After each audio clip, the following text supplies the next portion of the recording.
Assalamu alaikum. Welcome to another session of data structures and algorithms using C and C++. My name is Dr. Bilal Wajid, and today we're going to talk about the functions traverse and length for a double linked list. Now, from lecture 28, we talked about the basics of a double linked list and specifically how to program a particular node where every node can have a bunch of values in there. But more importantly, has a pointer pointing to the previous node and has a pointer pointing to the next node.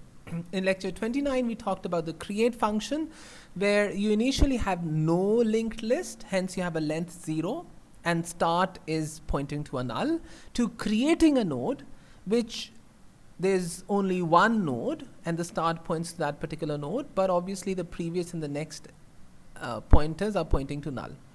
This particular lecture, we're going to talk about the length and the traverse function.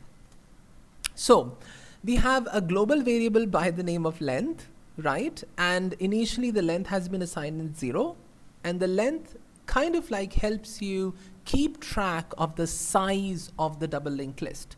So whenever you add an element or a node to a linked list, you increment it by 1, and whenever you delete, you just reduce it by 1.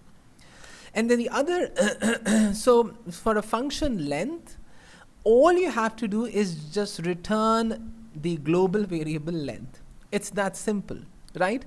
So the length function is one of the simplest functions because all you're doing is just telling the user whatever the value of length is. Okay, so the function is fairly obvious. Now, another global definition is the node. And this is important because it has a value and you can have a bunch of values in there.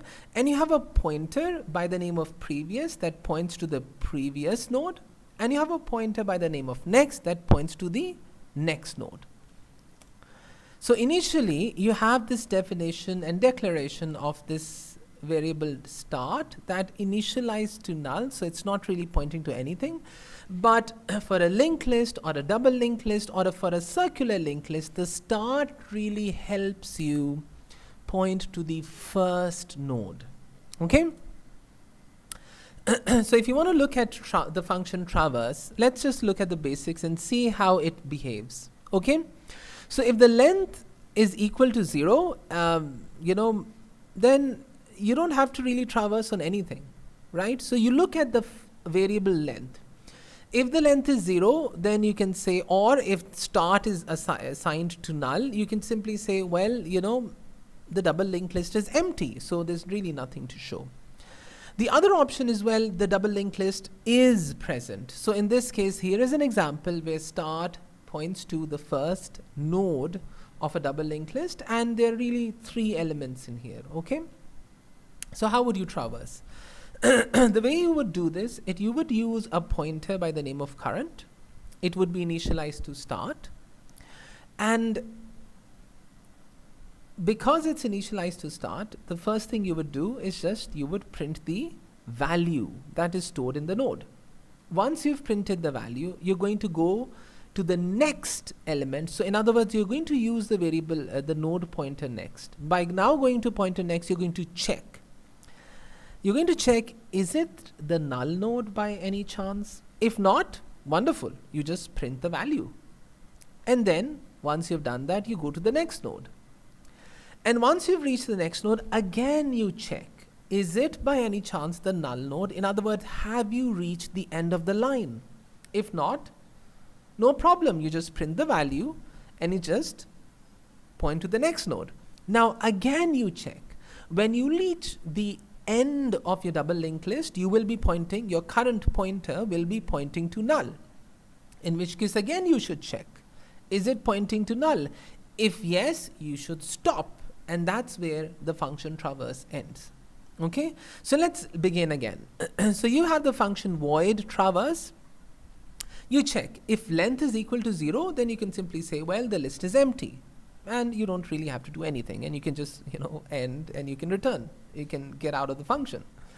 But if the length is not 0, in other words, there is a double linked list. So in that case, you look at a full double linked list as shown on the left hand side, and you need a pointer by the name of current, and current now is pointing to start.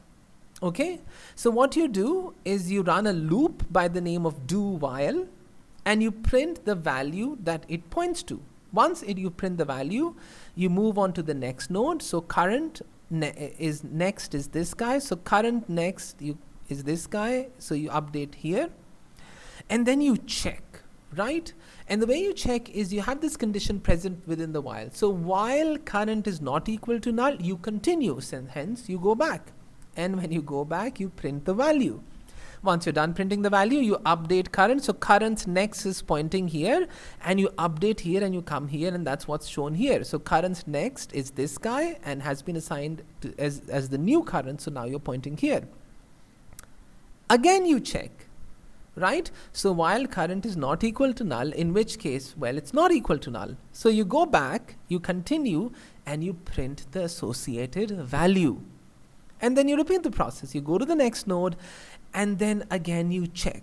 In this case, while current is not equal to null, because this condition has now become false because current is pointing to null, you stop.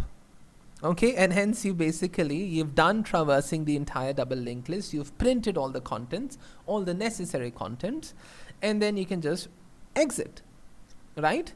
So once again, you can continue listening to these lectures one by one. You're not going to learn data structures by that.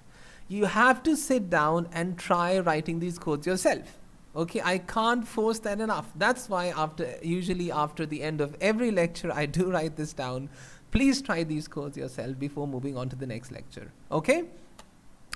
If you like what you see, subscribe and hit the bell icon to get notified for new videos. I do plan to continue, after completing this course, I plan to start another course, and hopefully, inshallah ta'ala, using these videos, you should be able to, and working, in parallel, you should be able to get amazing in programming. Okay, and being able to solve very difficult questions. Thank you very much. Up until next time, bye-bye.